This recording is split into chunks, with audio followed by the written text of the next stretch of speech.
it's hard to even talk about because I know it's like resistance. But well, then don't tell a resistance story. But here we told you a vortex story. Yeah. And now you want to tell us a resistance story, and we don't blame you because it's vivid and it's probably in Technicolor. And it is, and that's the piece that I know that I struggle with because it's money.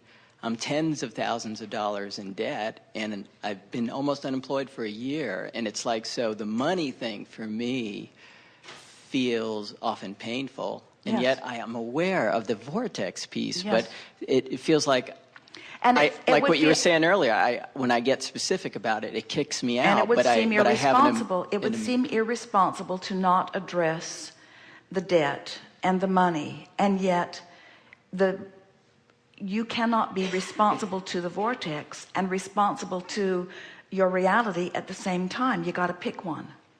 And if you're responsible to the reality, then you're not in the vortex. And if you're not in the vortex, nothing can change. And that's where I go back and forth, because I feel like I have. Why would you go back and forth? That's ridiculous. Why would you choose something that won't let the money come over something that will let the money come? Is reality that intoxicating? No, I hear you, and it's well, there's a piece that. Well, there's no missing piece. There's no missing piece. You know what it is, and it's that what you're observing plays it's logical that what you're observing would come up more often than what you're imagining, especially when it has to do with money. Money touches you in so many ways. So it's like that unpleasant friend that just walks around with you everywhere you go and wants to talk to you. And it's hard for you to keep positive thoughts in your mind because you've got this negative friend who just wants to keep talking negative. And you just wish they'd fall off a bridge, but they won't. They just go everywhere with you, and you just can't shake loose of them. And so you have to make a decision that you're going to sever that friendship for a while. And so when the thought about money comes up, you just look at it and say, hey, I told you I'm not talking to you. I'm not going to talk to you anymore. You're a downer. You bring me down and you keep me out of the vortex. In other words, find some way of making it vivid and real to you. And what we're talking about is determination. What we're talking about is decision. What we're talking about is focus. What we're talking about is willpower. What we're talking about is focusing your mind into the criteria that matters more. And what we want to convey to you is the vortex matters way more than the physical reality. But boy, is that ever a hard sell, because you all have been so intoxicated about reality. You and almost everybody you know just divides reality up into all kinds of piles and talk about it incessantly.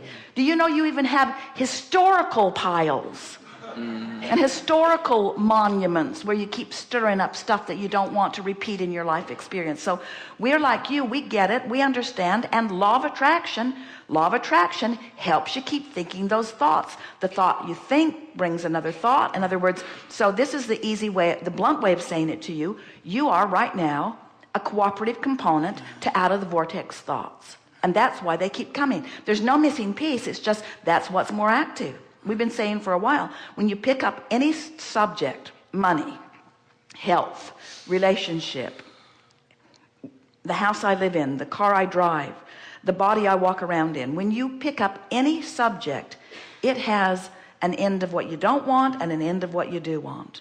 And when you activate the subject, it starts buzzing right where you last left it. So when you talk about money, it buzzes where it's been. When you talk about money, it buzzes where it's been. When you talk about money, it buzzes where it's been. Now, the whole time it's buzzing, it's throwing more into the vortex. So that's one advantage of keeping it stirred up, because more money is accumulating that you're depriving yourself of. But so it's buzzing and growing and buzzing. The vortex is growing and buzzing and growing and buzzing and growing.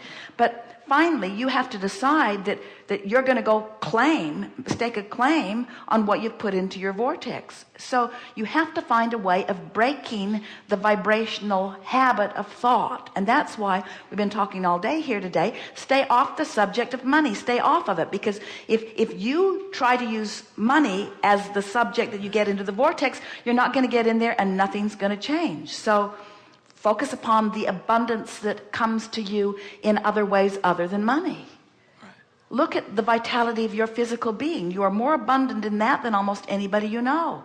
Look at your ability to be here in this chair right now with all of these people in the room. That's an abundance that you tapped into.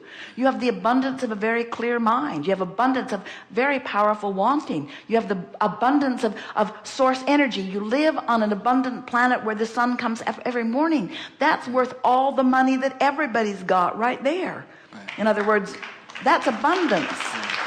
The food keeps growing and the birds keep flying. That's abundance. In other words, you can stay off the subject of money and get on the subject of abundance even, and stay in the vortex. There is so much. It's just a matter of wanting to feel good more than you want money. Right. That's really what it comes down to. Wanting it, because, and that's why we do such a sales job about it, because we know you can't put a price. We sound like a credit card commercial. It's priceless. You can't put a price on clarity. How much do you pay for clarity? Well, that prescription is expensive, isn't it? You can't put a price on clarity or on that feeling of exhilaration. Right. What would you pay for that? What would you pay for a day like today? Yeah. Did you look out there? Yeah. Did you look at where you are? Did you see what's out that window? Did you smell that air? Did you feel that well-being? Esther was walking down the street with Jerry in Bethesda, and she stopped, and Jerry said, "What?" And Esther said, "Do you feel how stable this planet is? Do you feel how it's moving at astronomical rates in proximity to other planets? And do you feel how stable it is here? Do you remember how stable it was in Texas and Del Mar?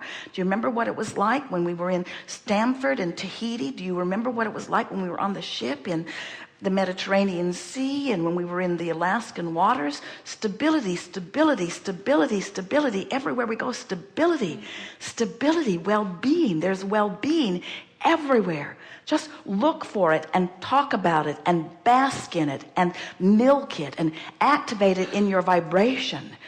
Notice the abundance that is yours and how often it's showing itself to you. And before you know it, you've brought your abundance average vibration into a place that you are now a cooperative component. And now, because you've shifted your vibration and the resistance is gone through the crack of least resistance or the crack of most allowance, now it comes in the forms of things that are more specific that you are wanting. Every time. Yeah. Jerry has been saying for a long time, things are always working out for me. Right. And most people looking at him would say, well, duh. Right. In other words, his life is in a really good place. In other words, why wouldn't it work out for you? But he means it in all the subtle little ways. He woke up the other morning in a city and said, "Ooh, I would really like to have some beans." And so Esther thought of all of the restaurants where Jerry likes his beans, and none of them were in the city. She didn't know how she was going to find any beans for him. And it wasn't critical. It was just, wouldn't it be nice if I had some beans? And then all of the cooperative components in the universe began to ascend in order to provide them. And then they went out to get into the car they were in Philadelphia, to take the FedEx package to the FedEx box, and the battery was dead in the car. So Esther called AAA, and the nice man came. It was raining, and in his yellow jumpsuit with his yellow jumper cables. He hooked the car up, and then it wouldn't start still. And then Jerry got out and adjusted some things, and it started right up. And so off they go to the Cadillac agency to get a new battery. And wouldn't you know, right next door was a restaurant that had the best beans. And Esther said, if it takes a dead battery to get beans for you, I'm in. I'm in. I don't care what it takes. Yeah. They had such a lovely day interacting with all kinds of wonderful people. They actually had a better day because of that dead battery than they would have had if they'd not had a dead battery, because it took them into involvement and engagement and fun with all kinds of wonderful people. And Jerry said to Esther as he's eating his beans, everything always works out for me. Yeah. Everything always works out for me. Yeah. And we want you to acknowledge that. We want you to acknowledge how everything is working out for you. And you can have a little shadow in your life where you block the sunlight of well-being, and then until you can call it an issue. But everything is still doing its best to work out for you. Anyway.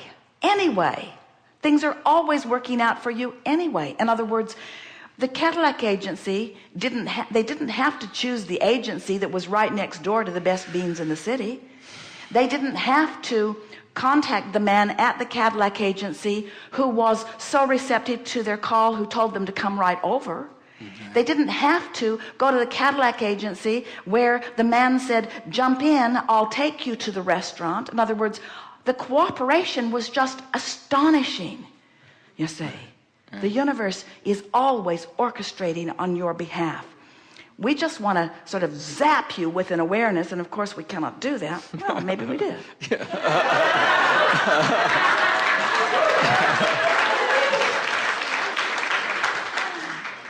That things are working out for you, and that when you begin looking for it, like looking for the dimes or looking for the pennies, in an attitude of expectation, that it makes it easier for the universe to reveal to you the path through which your money flows. Yeah. You can be consciously more cooperative than you've been being. Yeah. In other words, you can let your well-being come the easy way or the hard way. Yeah. It's up to you. Yes. Thank you.